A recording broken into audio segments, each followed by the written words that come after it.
बोलिए सियावर रामचंद्र भगवान की जय। वृंदावन बिहारी लाल की जय। माँ पद महादेव की जय। सब संतन की जय, सब भक्तन की जय। सच्चियाँ जोता वाली माता तेरी सदा ही जय। बोल सनातन धर्म की जय। सदगुरुदेव महाराज की जय। नमः पार्वती पते हर हर महादेव। जय जय सीताराम। आदरणीय श्रोतागणों, मानस चिंतन चैनल पर आप सभी का स्वागत है। पिछली चर्चा में आप जो है दोहा नंबर 49 की 8वीं चौपाई का जो है विचार श्रवण कर रहे थे। तुलसीदास जी महाराज लिखते हैं कि बिरह बिकल इव नर, विग्रह बिकल नर इव रघुराई, खोजत बिपिन फिरत दो भाई, कबहू जोग वियोग न जाके, देखा प्रगट विरह दुख ताके, मंगल भवनु अमंगल हारी, रबहु सुदशरथो अजीर बिहारी। श्री राम जय राम, जय जय राम, श्री राम जय राम, जय जय राम। महाराज भगवान श्री राम नर लीला कर रहे हैं। यही कारण है कि रामचरित का वर्णन करते समय तुलसीदास जी ने उनके वास्तविक स्वरूप की कहीं नहीं भुलाया, बल्कि पाठकों को बार बार याद दिलाया केवल नर लीला करने से, विचार से सरकार ऐसा चरित कर रहे हैं, अन्यथा वे तो साक्षात परमात्मा ठहरे। उनको किसी प्रकार का क्षोभ नहीं, किसी पर क्रोध नहीं, स्वर्ण मृग पर भी किसी प्रकार का लोभ नहीं। माया मृग के पीछे मनुष्य लीला करने के लिए जो दो दौड़े चले जा रहे हैं, ये वही व्यक्ति हैं जिनके विषय में श्रुतियां नेति नेति कह करके पुकारती, और शिव जी भी जिनको ध्यान में भी नहीं पाते। महाराज वही भगवान ऐसे प्रसंग में बाहुल्यता को देख करके कुछ आलोचक गोस्वामी जी पर तरह तरह का आक्षेप लगाते हैं कि भगवान की लीला को उन्होंने अजीब सी तरीके से जो है प्रस्तुत किया है। वास्तविकता यह नहीं है, भगवान तो भगवान ही। महाराज ऊपर कहा हुआ है वाल्मीकि रामायण में कर्म के आधार पर मान करके लीलाएं वर्णित की गई। अध्यात्म रामायण में ज्ञान के आश्रय दे करके, रामचरितमानस में भक्ति को लेकर। किस प्रकार तीनों रामायणों में एक एक की पूर्ति होती है, पुनरुक्ति नहीं। यही कारण है कि देववाणी में लिखे गए आदि कवि वाल्मीकि के द्वारा निर्मित रामायण के रहते हुए भी विवेकी पंडित जन भाषा में लिखे गए मानस का अध्ययन बड़े प्रेम से करते हैं और उसे सानंद अवगाहन करके अपने को कित मानते हैं।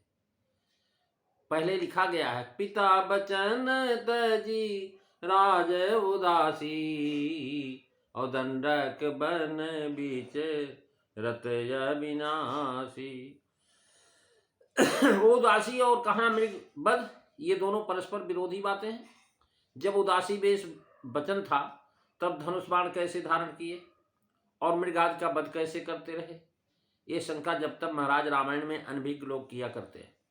इस विषय में 2-3 बातों का जो हमारा ध्यान रखने की जरूरत है, अपने आप समाधान हो जाता है। एक तो कैकेयी जी ने यह वर मांगा था, और दूसरे जो वेश उन्होंने धारण किया था यह कैकेयी के सामने या उनकी दृष्टि से बाहर। तीसरे, धनुष बाण धारण करना कैकेयी के मत में था या नहीं। चौथे, श्री राम जी का सत्य संकल्प है न कि सत्य व्रत है। तापस बेश विदेश उदासी, 14 बरिस राम बनवासी। कैकेयी का कहना था कि होत प्रात मुनि बेश धरी, जौन राम बन जाहि, मोर मरन राउर यजस निप समझिए मन माय, मंगल भवन अमंगल हारी, द्रवहु सुदशरथ अजीर बिहारी। श्री राम जय राम, जय जय राम, श्री राम जय राम, जय जय राम। मन मुन पट भूषण भाजन आनी, आगे धर बोली मिदवानी। महाराज जो है सारा मुनियों का जो वस्त्राभूषण है वो ला करके कैकेयी ने उनके सामने रख दिया, और भगवान श्री राम ने उसको धारण कर लिया, और अपने पिता और अपनी माँ को प्रणाम करके महाराज सज बन साज समाज सब बनिता बंद समेत चल पड़े भगवान। इसके बाद फिर घर जाना नहीं हुआ। अतएव निश्चय है कि मणिवेश के साथ क्षत्रिय धर्म के अनुकूल धनुष बाण भी उन्होंने कैकेयी जी से के सामने धारण किया, और कैकेयी ने उस पर जो है कोई एतराज नहीं किया। एतराज करती ही क्यों? वेश शब्द में केवल वस्त्र आभूषण श्रृंगार का ही भाव रहता है। देखिए परशुराम जी महाराज शांत वेश करनी कठिन है, सन्यासी, लेकिन धनुष बाण तरकस परशु धारण करने पर भी उनके वेश को शांत वेश करनी कठिन शांत वेश कहा गया। कवि ने कहा है, जिससे स्पष्ट है कैकेयी जी का तापस वेश विशेष उदासी यानी मुनिवेश से यह तात्पर्य यही नहीं था कि वे अपने आयु साथ न लेके जाए।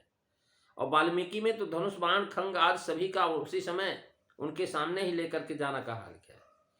कैकेयी का मत महाराज शंका करने वाले के अनुसार वैसा होता तो रघुनाथ जी सीता जी से वाल्मीकि वनकांड में ऐसा नहीं कहते कि हम मुनियों की रक्षा का वचन दे चुके हैं, इस अवश्य राक्षसों का वध करेंगे। और यह भी स्मरण रहे कि श्री राम जी सत्यव्रत हैं। जब उन्होंने कैकेयी से यह कह दिया कि हम पिता के वचन और आपकी आज्ञा का पालन करेंगे, तब वे आज्ञा के प्रतिकूल कोई भी बात कब मानते? कैकेयी जी को मतलब आशय यह था कि या तो कैकेयी समझती थी या पूर्ण रीत्या श्री राम जी ही जानते, दूसरा कोई नहीं जानता है।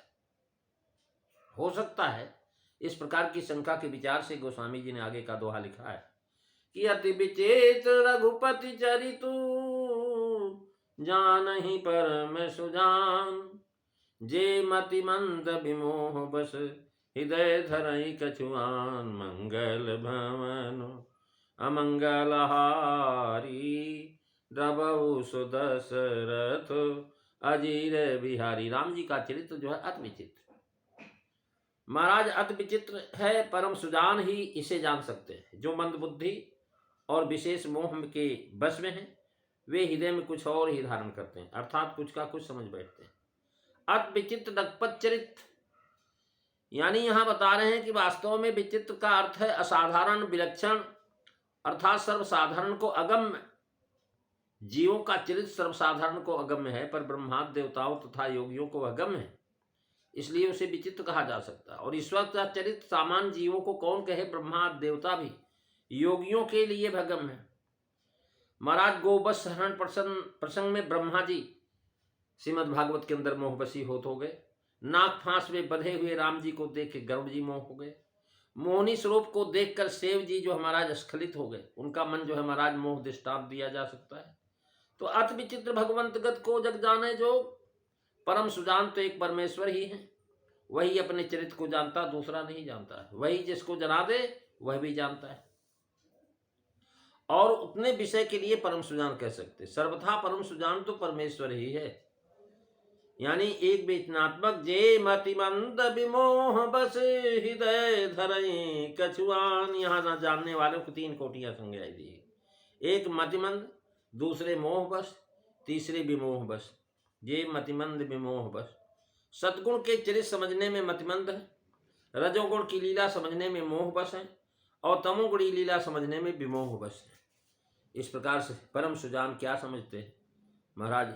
इस समय जो है भगवान श्री राम अति विचित्र परम सुजान शब्दों में ध्वनि यह है कि इन चरित्रों को देखकर जगत जननी भवानी सती को संशय मोह और भ्रम हो गया।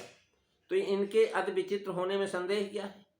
तो भला भगवान शंकर जी सरीखे परम सुजान परम भागवतों को छोड़ करके इन चरित्रों को यथार्थ और कौन जान सकता, समझ सकता है?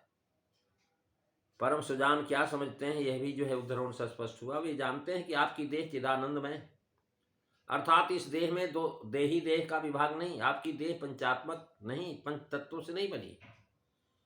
एक ही चरित्र एक में मोह उत्पन्न कर देता, दूसरे को सुख देता, इसमें आश्चर्य है।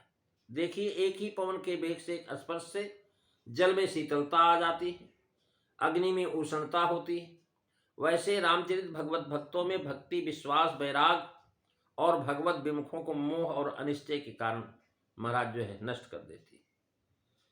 इस प्रकार से बता रहे हैं कि यहाँ अभिगत कहते, अभिगत गति जानी न परे, मन बचे अगम अगाध अगोचर, कही बुद्धि सुधि सुचरे, अभिगति गति जानी न परे, अति प्रचंड पौरुषो मातो के हरिभूख मरो, अति प्रचंड पारुषो मातो के हरिभूख मरे, तजी उद्यम आकाश क बैठो, अजगर उदर भरे। अभी गति गति जानी न परे। कबहू के तिण बने पानी में, कबहू के तिण बूढ़े पानी में, कबहू के शिला तरे। बागर से सागर करि राखे, चहुदिश नीर भरे। पाहन बीच कमल बिकसाही, जल में अग्नि जरे। राजा रंक रंक ते राजा, लय सिर छत्र धरे। सोर पतित तर जाई छकन छनक में, जो प्रभु टेक करे। अभी गति गति जानी न परे। अभी गति गति जानी न परे।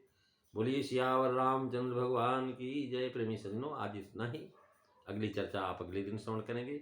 बोलिए सियावर रामचंद्र भगवान की जय।